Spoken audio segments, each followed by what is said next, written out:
Today, I would like introduce our automatic tube brazing machine. It is high-efficiency coil tube brazing line.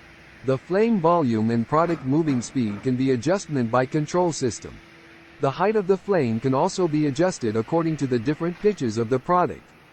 The LPG or natural gas can be both optional use in this machine. In addition, compressed air and nitrogen are also needed. The function of nitrogen is to prevent oxidation of the welding product. Some customers do not want the surface of the copper pipes to turn black after soldering. In that situation, our equipment is also equipped with a flux channel. After using flux, the surface color of the copper tube will be present in red color after the product cools down, which is relatively clean. This flux system allows customers to choose whether to use it or not, based on the actual needs of each user. For more detail, welcome to contact us.